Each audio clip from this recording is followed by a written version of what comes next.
Hi. Hi, my name is Bryan Skinner. I directed Tumbling After. Tumbling After is a 43-minute improvised mockumentary about a burlesque troupe that falls apart. I guess I was kind of inspired to do it. I went to a awards ceremony that a local arts magazine put on. Magazine's called Monday Magazine, and they give out awards to, you know, Victoria's craziest, you know, artist, or, you know, these kind of things. And I was up for Victoria's favorite filmmaker, which I won, which is kind of cool. But there was favorite dance troupe, and my wife happens to be in a belly dance troupe, and they were up against a couple of burlesque troupes, and this was kind of the first time it really got on my radar that Victoria had this kind of burgeoning burlesque scene. And so then there was a bunch of performances of burlesque at the awards ceremonies, and so I thought, oh, this is kind of interesting, you know, I look a little bit more into this. And this kind of coincided with me becoming a father and of a little girl. And so I had all this stuff rolling around in my brain, and I was going through this major revelation that, you know, oh, breasts aren't just the playthings, you know, for men. They actually serve the function of nourishing children. And that's their primary function, you know, and you know what, that's what, you know, sexuality is kind of about kids, you know, at the end of the day. So so I had all this stuff going on, and I began to look more into burlesque as a form of dance and as a form of artistic expression. And I just got kind of enchanted by all of the different facets of it and all the different personalities. And I have kind of a black sense of humor, and I just saw it was so ripe for a total, you know, a little bit of a poke in the eye, because it has all this great stuff, but it also has a lot of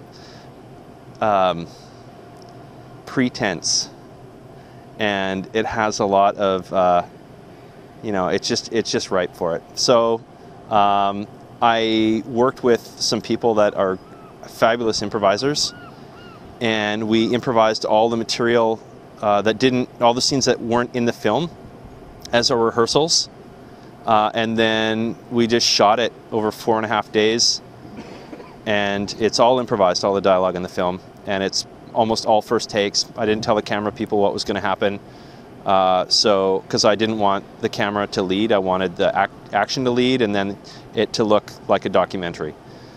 So that's the film. I wanted to do I like mockumentaries as a form, and Canadians, I don't know, they seem to be good at it, so I thought I'd try a hand at it. You know, we've had films like Fubar, Guy Lombardo, there's been a number of them. If you haven't seen Fubar, have you seen Fubar? That rocks. It's one of my favorite Canadian films, and I wanted to give it a shot, and I really wanted to try improvising everything, and I know a whole crew of just fabulous actors. So, you know, we suffered a bit for it in a lot of ways, because sometimes the camera's swinging around a little wildly. You don't really know. You know, the camera people didn't know what was going to happen. And the sound, too, because you're covering large areas and it's just a boom mic, and, you know, so the sound is not too hot. But overall, I'm really super happy with how it's turned out. And given that it's a 43-minute film, which is a very challenging length for a programmer, for a festival to program, and it's done pretty well. Like, I've been in some kind of festival in every major English language speaking country in the world.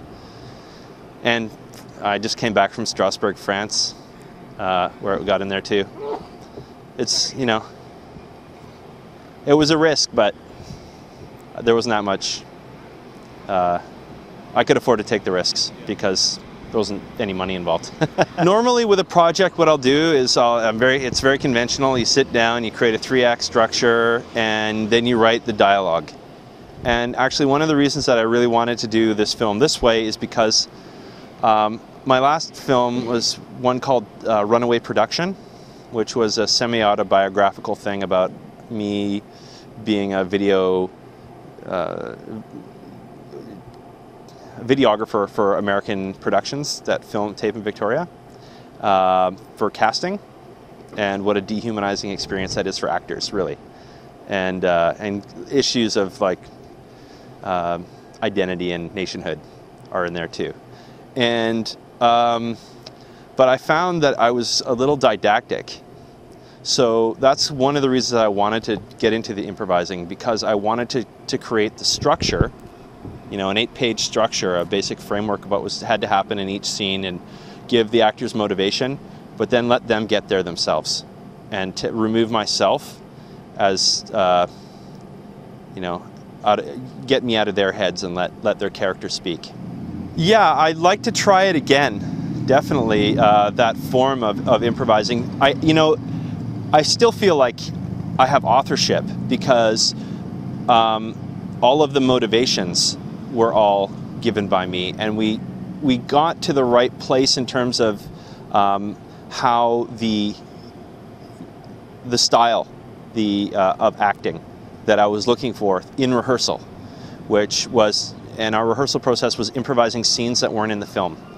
And so we just kept going over different scenes so that we created those relationships, so that by the time we got to shooting, there was no question about what the relationships were between people, you know, what the reactions were going to be. And but it did let people play completely naturally. So yeah, it's interesting. It's like, oh, did you write it? You know, did you really actually direct it if the camera people were just doing their thing and the actors were just doing their thing? You know, it's an interesting question, but I do feel a strong sense of authorship on it. I have 2 things that I'm working on right now. I have a short, actually I have 3 things. I'll explain briefly.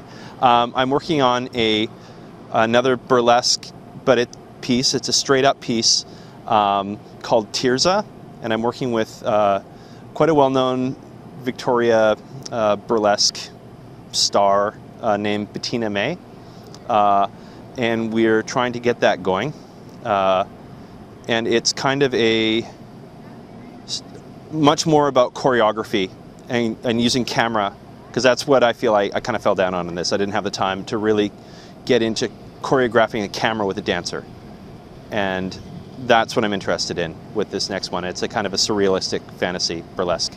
I'm also working on another short called Band versus Mime.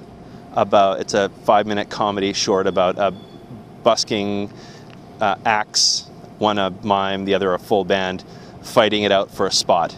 It's kind of semi-autobiographical. I spent 6 years as a busker. So, and I'm also working on a political comedy documentary called Welcome to the Occupation, about the Canada-US relationship. Yeah, I don't think there's any one reason why burlesque has really hit its stride again. I think that it's kind of a confluence of things all happening at once.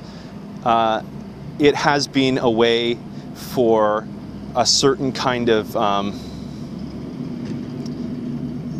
feminist expression to assert itself again, and you know, certainly I think my film maybe kind of debates the merits of that a little bit, but it's, you know, undeniable that that's certainly, you know, ideologically where a lot of the impetus for women getting involved in it is. I think also what's never really examined, or rarely examined, is the influence and role that men have in the whole thing, in creating the economic foundation. And it's, you know, selling sex is big, always has been. I think it makes, you know, going to see naked women okay for a lot of people that normally would not be okay for. Filmmaking is, a multi-headed dragon.